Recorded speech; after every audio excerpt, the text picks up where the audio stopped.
Assalamualaikum warahmatullahi wabarakatuh. Kita bertemu pada minggu pertama ini bersama saya, Ibu Hartini, dengan mata kuliah Manajemen Sumber Daya Manusia. Nah, di sini mata kuliah ini yang diajar ada tiga dosen, yaitu saya, Ibu Hartini, ada juga Pak Pendi, sama Pak Andi Rusni. Nah, pada minggu pertama ini saya bertugas menjelaskan tentang konsep manajemen dan sumber daya manusia. Nah, apa sih manajemen sumber daya manusia itu? Jadi, menurut Mondi sendiri, itu manajemen sumber daya manusia adalah pemanfaatan para individu untuk mencapai tujuan-tujuan organisasi. Nah, tujuan-tujuan organisasi itu nanti ada di penjelasan slide selanjutnya. Nah, tujuan manajemen sumber daya manusia itu adalah untuk meningkatkan kontribusi produktif para karyawan bagi organisasi secara strategik, etis, dan bertanggung jawab sosial. Nah, itu menurut Wetter dan Davis pada tahun 1996. Nah, SDM sendiri adalah aset yang harus dikelola secara cermat dan sejalan dengan kebutuhan organisasi. Itu menurut Schuller dan Jackson tahun 2006. Nah, terakhir itu menurut Gary Dessler sendiri, kebijakan dan praktek yang dibutuhkan seseorang untuk menjalankan aspek orang atau sumber daya manusia dari posisi seorang manajemen, yaitu meliputi perekrutan, penyaringan, pelatihan, pengimbalan, dan penilaian. Itu menurut Gary Dessler pengertian dari manajemen sumber daya manusia. Nah, di sini itu ada beberapa tujuan dari manajemen SDM. Ada namanya tujuan organisasi, tujuan fungsi, tujuan masyarakat, dan tujuan personal. Apa sih tujuan organisasi ya? Di sini tujuan organisasi itu untuk memastikan bahwa manajemen sumber daya manusia itu berkontribusi pada efektivitas organisasional.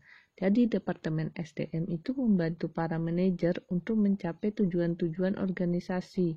Nah, dalam hal ini para manajer tetap bertanggung jawab penuh atas para bawahannya. Departemen SDM itu hanya memberikan dukungan dalam hal-hal yang terkait dengan pengelolaan SDM dalam perusahaan. Yang kedua itu ada fungsi tujuan fungsional. Di sini tujuan fungsional itu menjaga kontribusi Departemen SDM dalam tingkat yang layak bagi kebutuhan-kebutuhan organisasi. Jadi sumber-sumber daya akan terbuang percuma jika MSDM tidak direncanakan secara optimal sesuai kebutuhan organisasi. Nah, selanjutnya kita masuk ke tujuan kemasyarakatan di sini itu adalah bersikap etis dan bertanggung jawab sosial terhadap kebutuhan-kebutuhan dan juga tantangan-tantangan masyarakat sambil meminimalkan dampak negatif atas tuntutan-tuntutan tersebut bagi organisasi. Ada juga tujuan personalnya, yaitu membantu para karyawan itu mencapai tujuan-tujuan pribadi mereka sejauh tujuan-tujuan tersebut mendorong kontribusi individual bagi organisasi. Jadi tujuan personal para karyawan akan tercapai jika para karyawan dipelihara, dipertahankan, dan dimotivasi. Jika tidak demikian, kinerja dan kepuasan karyawan itu akan menurun dan karyawan itu bisa meninggalkan organisasi itu atau keluar dari organisasi itu. Nah, setelah itu kita akan mempelajari apa aja sih ruang lingkup dari manajemen sumber daya manusia. Nah, 6 itu ada juga di dalamnya itu ada beberapa yang memang masuk dalam ruang lingkup masing-masing SDM. Jadi kita tidak bisa bilang perencanaan SDM itu perencanaan SDM aja enggak, tapi di dalamnya perencanaan itu ada analisis pekerjaan. Jadi dia menganalisis pekerjaan yang cocok untuk setiap pegawainya. Terus kebutuhan tenaga kerjanya itu harus tahu bagaimana sih berapa banyak yang dibutuhkan tenaga kerja dalam departemen atau usaha atau organisasi tersebut. Nah, ada penataan staf itu bagaimana cara merekrutmen pegawai, terus bagaimana menseleksinya juga, terus setelah itu ada pelatihan dan pengembangan. Nah, di sini pelatihan dan pengembangan itu ada orientasi dan pelatihan. Jadi pelatihan dan pengembangan itu ada pertama orientasi dan pelatihannya. bagaimana orientasinya kepada pegawai yang baru dan juga pegawai yang lama, dan juga bagaimana pelatihan untuk pegawai yang sudah lama bekerja, atau bagaimana pengembangannya. Di sini ada pengembangan karirnya bagaimana, apakah pegawai yang sudah lama karirnya bagus apa tidak. Nah, ada kompensasi. Nah, kompensasi sini itu ada terdiri dari upah yang diberikan dan juga gaji yang diterima. Nah, ada juga insentif. Insentif itu seperti reward atau ya bisa dibilang penghargaan, salah satu penghargaan yang diberikan kepada pegawai karena mereka sudah mencapai mencapai kinerjanya yang bagus. Nah, itu biasanya diberi insentif. Nah, itu yang selanjutnya ada manajemen kinerja. Nah, kinerja di sini itu ada kinerjanya pegawai, terus bagaimana komunikasi antara pegawai, antar atasan dan bawahan dan sebagainya. Terus ada pelatihan dan pengembangan. Nah, bagaimana pelatihan dan pengembangan untuk kinerja pegawai tersebut. Terus terakhir ada hubungan antar karyawan. Di sini ada komitmen karyawan, bagaimana komitmennya kepada perusahaan. Terus peluang kesamaan, bagaimana sih peluangnya dalam melihat kesamaan antara pegawai satu pegawai lain dan juga sebagainya. Terus ada kesehatan dan keamanan. Ya, di sini kesehatan, bagaimana perusahaan memelihara atau menjaga kesehatan dan keamanan pegawainya. Terus yang terakhir ada serikat kerja, yaitu serikat yang dibentuk untuk menjaga para pekerja agar tidak keluar dari tata atau etis atau budaya organisasi. Itulah ruang lingkup dari MSDM. Terus kita masuk kepada sekarang, yaitu fungsi-fungsi dari MSDM. Jadi fungsi MSDM itu sebenarnya ada dua. Jadi ada fungsi manajerial dan fungsi operasional. Nah, di sini ada fungsi-fungsi dari MSDM.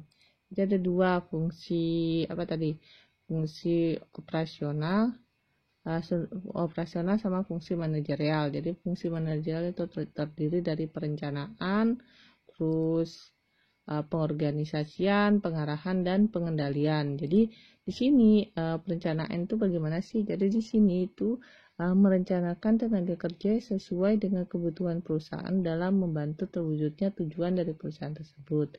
Jadi perencanaan itu dilakukan dengan menetapkan program kepegawaian yang meliputi pengorganisasian, pengarahan, pengendalian, pengadaan, pengembangan, kompensasi, pengintegrasian, pemeliharaan, kedisiplinan, dan pemberdayaan karyawan. Sedangkan program kepegawaian yang baik itu membantu tercapainya tujuan perusahaan, karyawan, dan masyarakat. Yang kedua itu ada organization atau pengorganisasian. Jadi kegiatan untuk mengorganisasi semua karyawan dengan menetapkan pembagian kerja, terus hubungan kerjanya bagaimana, delegasi wewenangnya bagaimana, terus integrasi dan juga koordinasi dalam bagian organisasi. Jadi setiap organisasi kan ada bagian organisasi. Nah, itu bagaimana koordinasinya setiap bagian atau setiap badan dalam organisasi tersebut. Jadi itu organisasi itu merupakan alat untuk mencapai tujuan. Dengan mengorganisasi yang baik, maka akan terwujud tujuan itu secara efektif. Yang ketiga itu ada pengarahan. Jadi pengarahan di sini itu atau directing. Jadi itu bagaimana kegiatan mengarahkan semua karyawan agar mau bekerja sama dan bekerja secara efektif dan efisien dalam membantu tercapainya tujuan perusahaan, karyawan, dan masyarakat. Jadi pengarahan itu dilakukan pimpinan dengan menugaskan bawahan agar mengerjakan tugasnya dengan baik. Terus yang terakhir itu ada pengendalian, jadi atau controlling. Jadi kegiatan pengendalian semua karyawan. Jadi semua karyawan dalam perusahaan itu dia yang mengendalikan, dia yang kegiatan mereka itu dikendalikan. Itu agar mentaati peraturan perusahaan dan bekerja sesuai dengan rencana. Nah, apabila terjadi penyimpangan atau kesalahan, itu akan diadakan tindakan perbaikan dan penyempurnaan atas rencana atau kesalahan tersebut. Jadi pengendalian ini berupa kehadiran, terus bagaimana pengendalian terhadap kedisiplinan, perilaku, kerjasama, pelaksanaan pekerjaan, dan juga menjaga situasi lingkungan pekerjaan. Nah, kalau kita lihat dari fungsi operasional sendiri itu ada namanya pengadaan SDM atau pengadaan SDM atau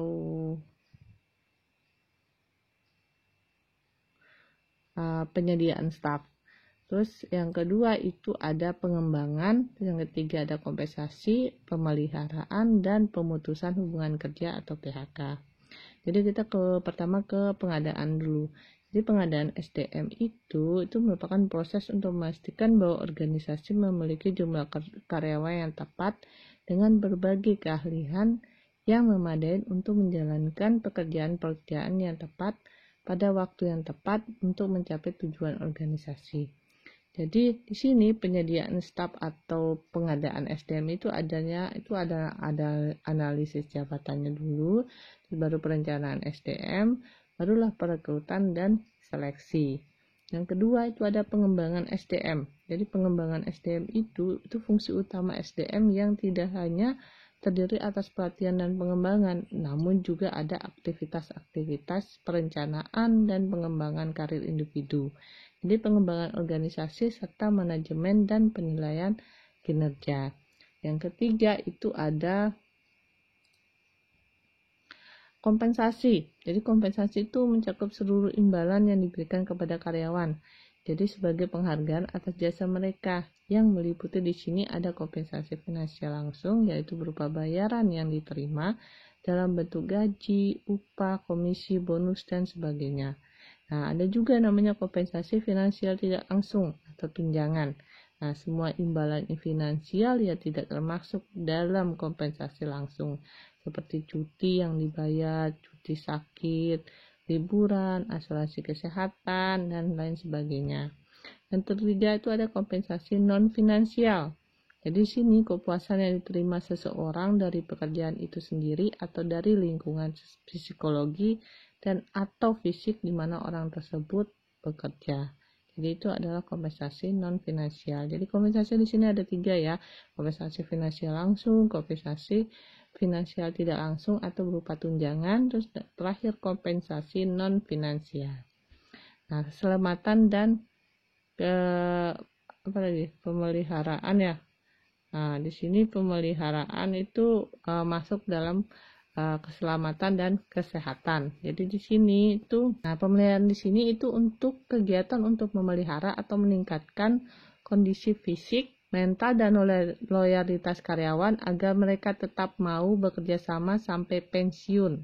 Nah, itu namanya pemeliharaan atau maintenance. Nah, di sini itu pemeliharaan yang baik itu dilakukan dengan program kesejahteraan berdasarkan kebutuhan sebagian besar karyawan serta berpedoman kepada internal dan eksternal konsistensi.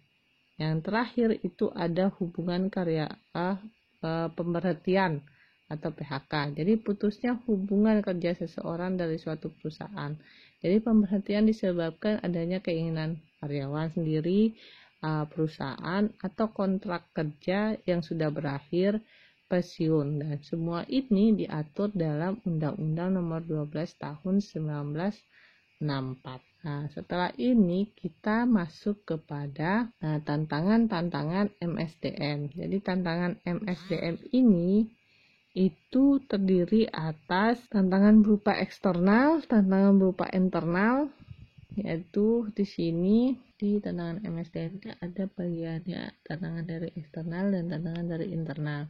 Jadi tantangan eksternal itu terdiri dari perubahan teknologi, adanya peraturan pemerintah, adanya faktor sosial budaya, pasar tenaga kerja, faktor politik, kondisi perekonomian, faktor geografi, faktor demografi, kegiatan mitra, dan kegiatan pesaing. Sedangkan untuk internal sendiri itu terdiri dari finansial, penjualan, servis, produksi, serikat pekerja, sistem informasi yang semakin terbuka, dan budaya organisasi. Terus yang terakhir di peran strategi manajemen sumber daya manusia. Jadi di sini ada kita lihat di gambar ini itu banyak sekali. Jadi SDM itu ada tadi fungsinya ada staffing, composition, safety and healthy, employee and labor, itu fungsinya tadi itu ada operasional, ada fungsi area, finance sama marketing juga masuk dalamnya.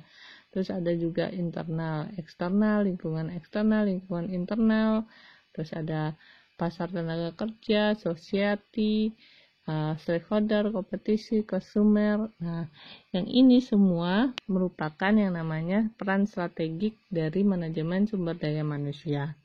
Jadi kalau kita lihat dari sini itu jadi ada pasar tenaga kerja. Jadi kayak saya sebutkan kalau di itu terus serikat kerja, tuh para pekerja yang bergabung untuk meningkatkan posisi dan berhubungan dengan pihak perusahaan. Terus ada pemegang saham, itu mempunyai pengaruh besar dalam keputusan manajemen karena mempertimbangkan proyek masa depan, biaya, pemasukan, keuntungan masyarakat sekitar, persaingan dalam berbagai bidang berupa produk, jasa, pasar tenaga kerja itu bisa jadi persaingan juga. Terus ada pelanggan, itu menuntut barang atau jasa dengan kualitas baik serta pelayanan setelah pembelian atau penggunaan jasa.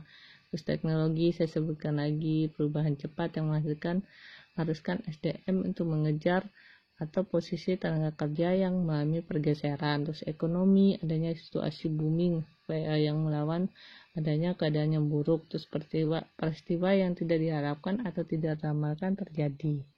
Nah, itu beberapa strategi atau peran strategi manajemen sumber daya manusia.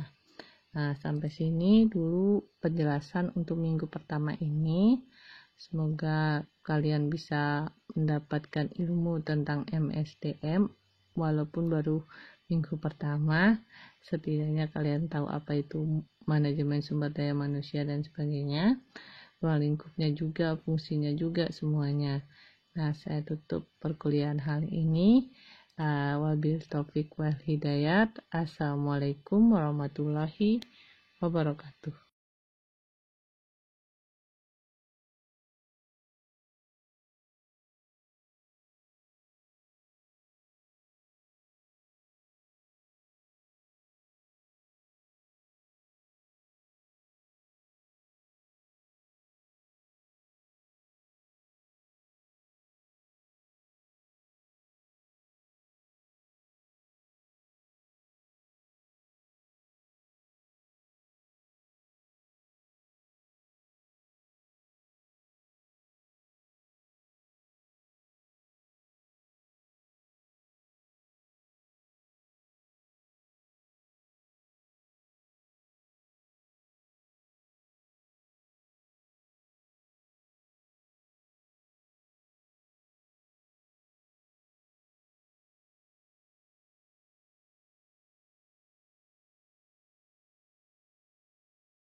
Jadi di sini kita masuk ruang lingkup MSDM itu yang meliputi perencanaan SDM, itu di dalamnya ada analisis pekerjaan dan kebutuhan tenaga kerja. Kedua ada penataan staf, yaitu terdiri dari rekrutmen dan seleksi. Yang ketiga itu ada pelatihan dan pengembangan, yaitu orientasi dan serta pengembangan. Yang keempat itu ada kompensasi, yaitu terdiri dari upah dan gaji dan juga insentif. Terus manajemen kinerja itu dari kinerja, komunikasi, pelatihan, dan pengembangan juga masuk. Nah, hubungan karyawan itu ada komitmen karyawan, peluang kesamaan, kesehatan dan keamanan, dan serikat kerja. Jadi ruang lingkup MSDM itu banyak. Jadi ada 1, 2, 3, 4, 5, 6.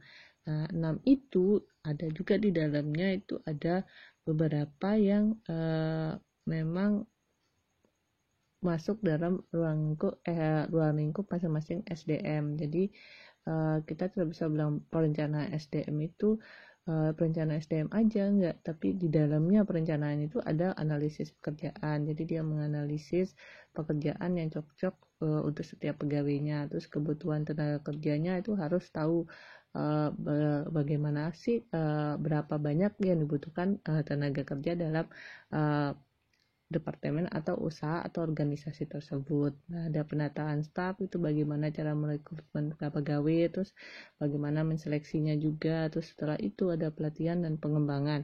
Nah, di sini pelatihan dan pengembangan itu ada orientasi dan pelatihan. Jadi pelatihan dan pengembangan itu ada pertama orientasi dan pelatihannya. Bagaimana orientasinya kepada pegawai yang baru dan juga pegawai yang lama, dan juga bagaimana pelatihan untuk pegawai yang sudah lama bekerja, terus bagaimana pengembangannya. Di sini ada pengembangan karirnya bagaimana, apakah pegawai yang sudah lama karirnya bagus apa tidak. Nah, ada kompensasi. Nah, kompensasi sini itu ada terdiri dari upah yang diberikan dan juga gaji yang diterima. Nah, ada juga insentif. Insentif itu seperti reward atau ya bisa dibilang penghargaan, salah satu penghargaan yang diberikan kepada pegawai karena mereka sudah mencapai mencapai kinerjanya yang bagus. Nah, itu biasanya diberi insentif. Nah, itu yang selanjutnya ada manajemen kinerja. Nah, kinerja di sini itu ada kinerjanya pegawai. Terus bagaimana komunikasi antara pegawai, antar atasan dan bawahan dan sebagainya. Terus ada pelatihan dan pengembangan. Nah, bagaimana pelatihan dan pengembangan untuk kinerja pegawai tersebut. Terus terakhir ada hubungan antar karyawan. Di sini ada komitmen karyawan, bagaimana komitmennya kepada perusahaan. Terus peluang kesamaan, bagaimana sih peluangnya dalam melihat kesamaan antara pegawai satu pegawai lain dan juga sebagainya. Terus ada kesehatan dan keamanan. Ya, di sini kesehatan, bagaimana perusahaan memelihara atau menjaga kesehatan dan keamanan pegawainya. Terus yang terakhir ada serikat kerja, yaitu serikat yang dibentuk untuk menjaga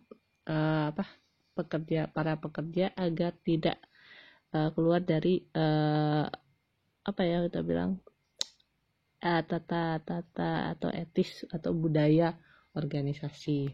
Itulah ruang lingkup dari MSDM.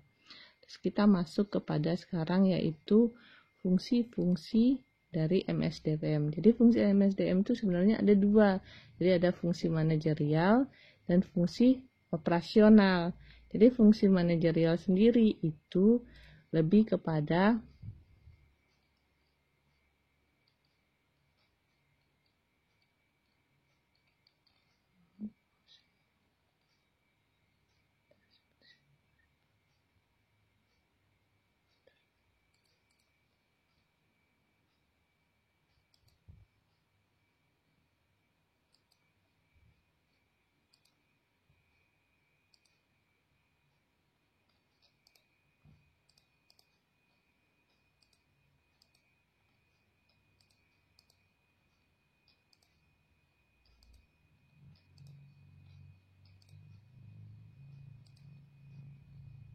Nah, di sini ada fungsi-fungsi dari MSDM. Jadi ada dua fungsi fungsi operasional operasional sama fungsi manajerial. Jadi fungsi manajerial itu terdiri dari perencanaan, terus pengorganisasian, pengarahan, dan pengendalian. Jadi di sini perencanaan itu bagaimana sih? Jadi di sini itu merencanakan tenaga kerja sesuai dengan kebutuhan perusahaan dalam membantu terwujudnya tujuan dari perusahaan tersebut. Jadi perencanaan itu dilakukan dengan menetapkan program kepegawaian yang meliputi pengorganisasian, pengarahan, pengendalian, pengadaan, pengembangan, kompensasi, pengintegrasian, pemeliharaan, kedisiplinan, dan pemberhentian karyawan. Sedangkan program kepegawaian yang baik itu membantu tercapainya tujuan perusahaan, karyawan, dan masyarakat. Yang kedua itu ada organization atau pengorganisasian. Jadi kegiatan untuk mengorganisasi semua karyawan dengan menetapkan pembagian kerja, terus hubungan kerjanya bagaimana, delegasi wewenangnya bagaimana, terus integrasi dan juga koordinasi dalam bagian organisasi.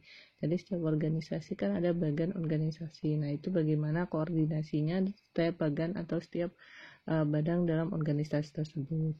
Jadi itu organisasi itu merupakan alat untuk mencapai tujuan. Dengan mengorganisasi yang baik, maka akan terwujud tujuan itu secara efektif.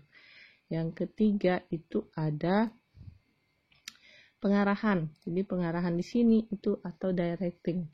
Jadi itu bagaimana kegiatan mengarahkan semua karyawan agar mau bekerja sama dan bekerja secara efektif dan efisien dalam membantu tercapainya tujuan perusahaan, karyawan, dan masyarakat. Jadi pengarahan itu dilakukan pimpinan dengan menugaskan bawahan agar mengerjakan tugasnya dengan baik. Terus yang terakhir itu ada pengendalian, jadi atau controlling. Jadi kegiatan pengendalian semua karyawan. Jadi semua karyawan dalam perusahaan itu dia yang mengendalikan, dia yang kegiatan mereka itu dikendalikan. Itu agar mentaati peraturan perusahaan dan bekerja sesuai dengan rencana. Nah, apabila terjadi penyimpangan atau kesalahan, itu akan diadakan tindakan perbaikan dan penyempurnaan atas rencana atau kesalahan tersebut. Jadi pengendalian ini berupa kehadiran, terus bagaimana pengendalian terhadap kedisiplinan, perilaku, kerjasama, pelaksanaan pekerjaan, dan juga menjaga situasi lingkungan pekerjaan. Nah, kalau kita lihat dari fungsi operasional sendiri itu ada namanya pengadaan SDM atau pengadaan SDM atau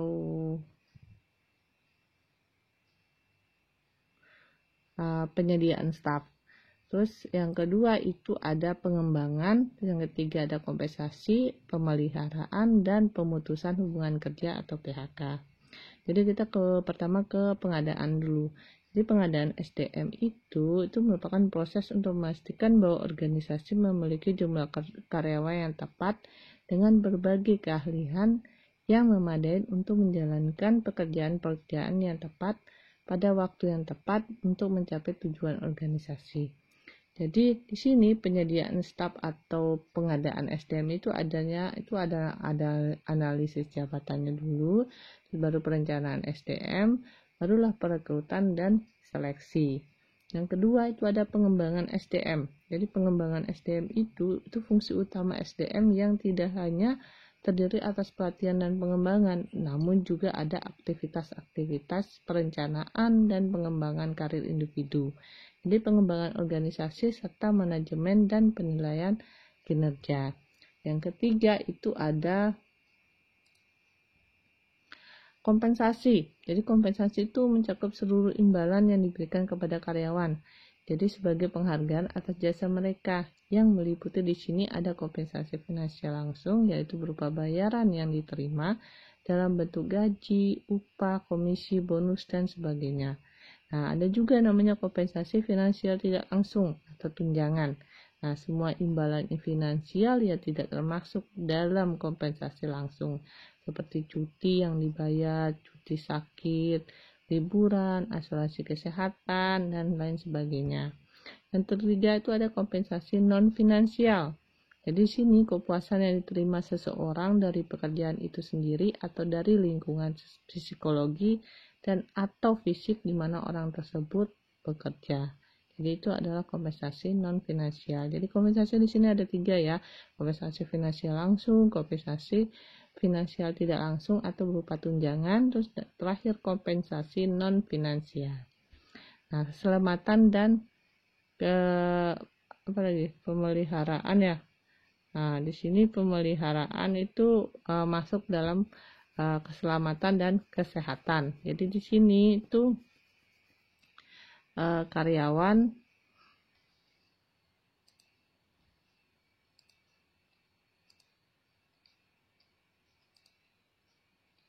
Nah, pemeliharaan di sini itu untuk kegiatan untuk memelihara atau meningkatkan kondisi fisik,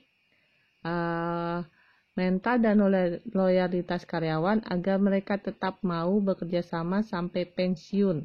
Nah, itu namanya pemeliharaan atau maintenance. Nah, di sini itu pemeliharaan yang baik itu dilakukan dengan program kesejahteraan berdasarkan kebutuhan sebagian besar karyawan serta berpedoman kepada internal dan eksternal konsistensi. Yang terakhir itu ada hubungan pemberhentian atau PHK. Jadi putusnya hubungan kerja seseorang dari suatu perusahaan. Jadi pemberhentian disebabkan adanya keinginan karyawan sendiri, perusahaan atau kontrak kerja yang sudah berakhir, pensiun, dan semua ini diatur dalam Undang-Undang Nomor 12 Tahun 1964. Nah, setelah ini kita masuk kepada tantangan-tantangan MSDM. Jadi tantangan MSDM ini itu terdiri atas tantangan berupa eksternal, tantangan berupa internal, yaitu di sini cari tantangannya.